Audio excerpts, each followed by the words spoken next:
দেশে দিনকে দিন বাড়তে থাকা যৌন নির্যাতনের ঘটনায় ক্রমেই বাড়ছে উদ্বেগ। শিশু থেকে শুরু করে বৃদ্ধা কেউই রেহাই পাচ্ছেন না পাশবিক নির্মমতার হাত থেকে। যেন এক অন্ধকার যুগের দিকে পা বাড়াচ্ছে দেশ। এমনই এক উদাহরণ ঘটে গেল যশোরে। চৌগাছা সরকারি কলেজ ছাত্রদলের সিনিয়র যুগ্ম সাধারণ সম্পাদক আরাফাত হোসেন রাব্বির বিরুদ্ধে উঠেছে ধর্ষণের গুরুতর অভিযোগ। ভুক্তভোগী এইচএসসি দ্বিতীয় বর্ষের এক ছাত্রী। শনিবার রাত 9টার দিকে ওই ছাত্রীর লিখিত অভিযোগের ভিত্তিতে আটক করা হয় রাব্বিকে। ভুক্তভোগী ও অভিযুক্ত পরস্পর মামাতো ফুফাতো ভাইবোন বলে জানা গেছে। JBS holdings limited.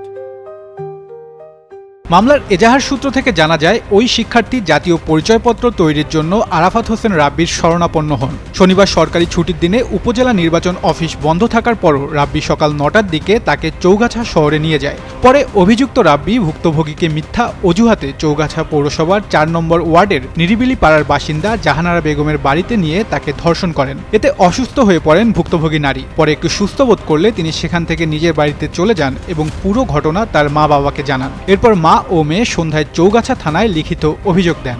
চৌগাছা থানার ওসি মামুনুর রশিদ ঘটনার সত্যতা নিশ্চিত করে সাংবাদিকদের বলেন, ভুক্তভোগীর পরিবার লিখিত এজাহার দিয়েছে। অভিযোগের ভিত্তিতে আরাফাত হোসেন রাব্বিকে গ্রেফতার করা হয়েছে এবং তাকে রোববার আদালতে পাঠানো হবে।